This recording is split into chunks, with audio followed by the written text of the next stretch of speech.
Hi, I'm Effie. This is What Effie Reads, and today I'm going to be doing the mid-year freakout tag.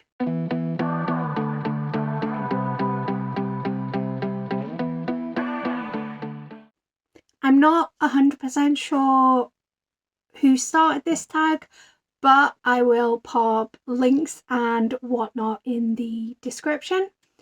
Basically, this is kind of like a halfway through the year check-in.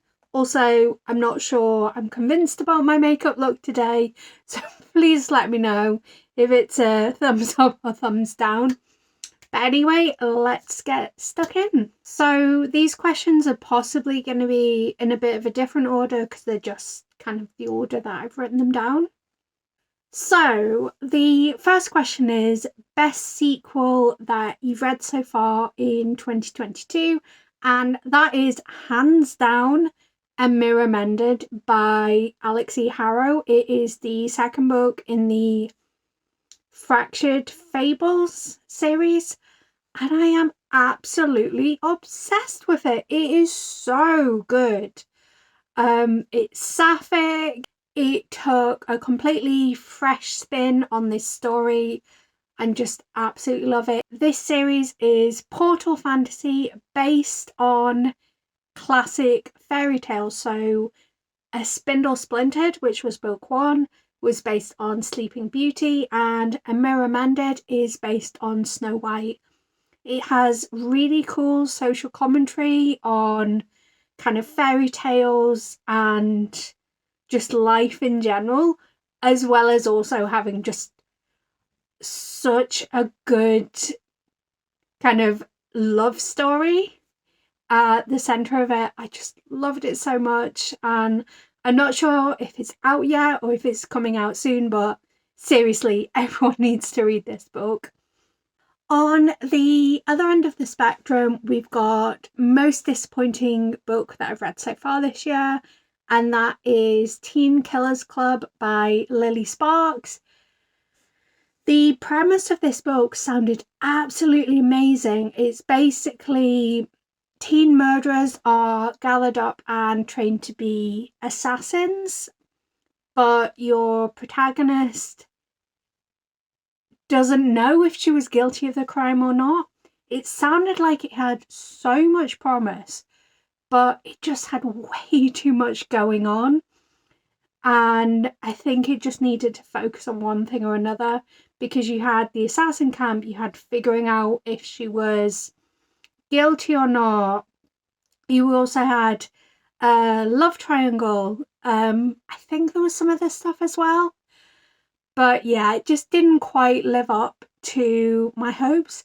That all being said, I do actually plan on reading the sequel when it comes out.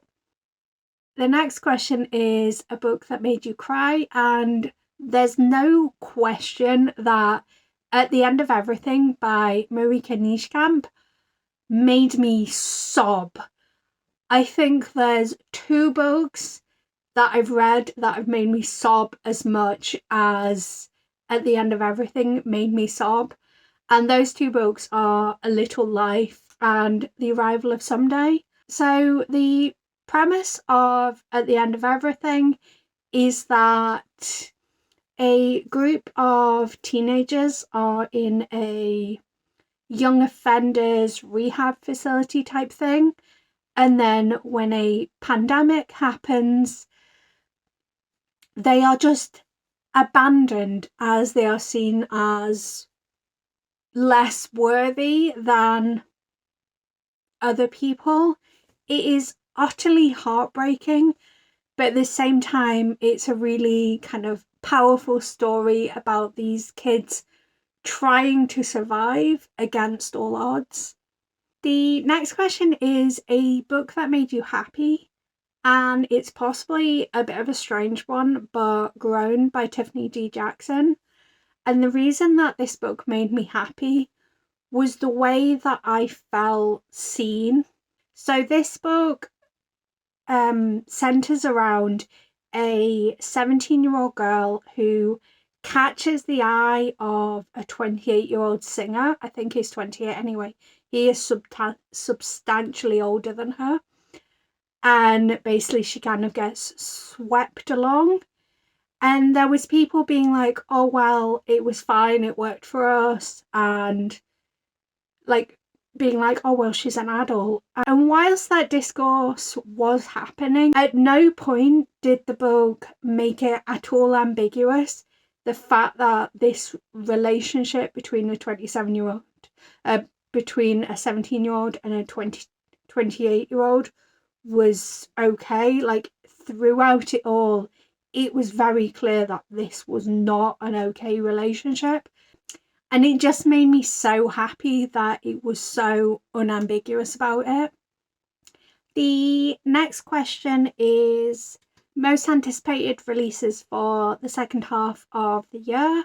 And for that, I've got The Weight of Blood by Tiffany D. Jackson, which I believe is a retelling of Carrie, or loosely based on Carrie, and Reforged, which I can't remember the author for, but I will pop images on screen of these two books. Very much looking forward to both of their releases. I am probably going to have a pre-orders video out soon, if not already out before this video. If it's already out, I will link it in the description. The next question is favourite book to movie adaptation. I'd originally written not applicable because I don't watch much film or TV, and then I just remembered that I watched the film of Confessions, which was written by Kane Minato, and the film is absolutely brilliant. It fantastically depicts this book.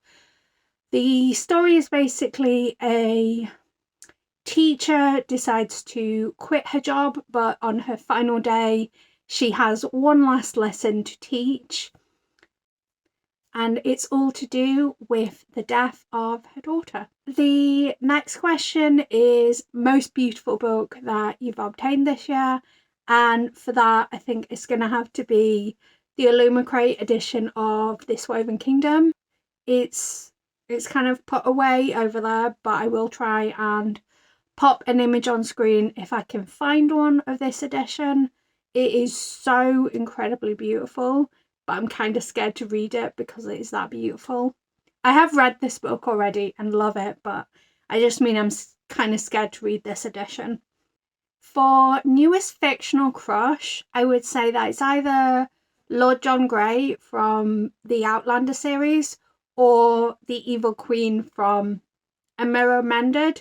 I don't get too many fictional crushes, but I like those characters quite a bit. And my newest favourite character has got to be Yuko Moriguchi from Confessions. She's a woman that knows what she wants and she will stop at nothing to achieve it. New favourite author is Camille Baker, who wrote Have We Met and The Moment We Met. These are Black love stories based around this app called Met that is able to tell you if you've met your soulmate. They are a lot of fun. I will say that grief is kind of central to the plot, but they do have a lovely romance as well. My biggest surprise so far this year was White Trash Warlock by David R. Slater, I think is the author. This follows a young man who has the sight and just a tiny bit of magic as he kind of gets embroiled into the world of elves and leprechauns and dwarves after his sister-in-law is possessed by a demon. I went into this book, I think, a little bit influenced by the title. I kind of thought that, for want of a better word, it was going to be trashy, but actually it was a lot of good fun. It's queer, it's a fun urban fantasy, it's slightly portal fantasy, there's a tarot-based magic system. So enjoyable. I've now read the sequel, which is Trailer Park Trickster, and I'm currently reading the third book in the series, which is Deadbeat Druid, and I'm still absolutely obsessed with this series. For a new release that I want to read soon, I really want to read The Whale Tattoo by John Ransom. It was on my most anticipated list for this year, and I was really happy when it came in a queer book box. I don't know why, but I had it in my head that it was about a man being haunted by a whale that washes up on the beach. Apparently that's not what it's about, but I'm still very much intrigued to read it. My worst book so far this year, without a doubt, is First Term at Mallory Towers by Enid Blyton. This was a series that I absolutely adored when I was a child, and I've been wanting to reread them for a while because I was like, oh, I really loved them as a kid. Turns out they're absolutely trash. Every character is absolutely horrible. There's some questionable language, just absolute garbage. And in some ways, I'm glad I read it because now I can put it out of my mind and forget about these books. But also very, very disappointing. And to end this video on a high note, my favourite book so far this year is At the End of Everything by Marieke Niekamp. I mentioned what this book was earlier in this video, so I'm not going to tell you again, but I just absolutely adored it. It's so well done. It's a difficult book to get through, but absolutely beautiful and has some really important discussions in it. And that's all of the questions. So feel free to answer any of these questions in the comments down below. Subscribe if you want to see more content from me. Don't forget to give this video a like or give it a dislike if you want. It's a free country. Do whatever feels good to you. And until next time, bye!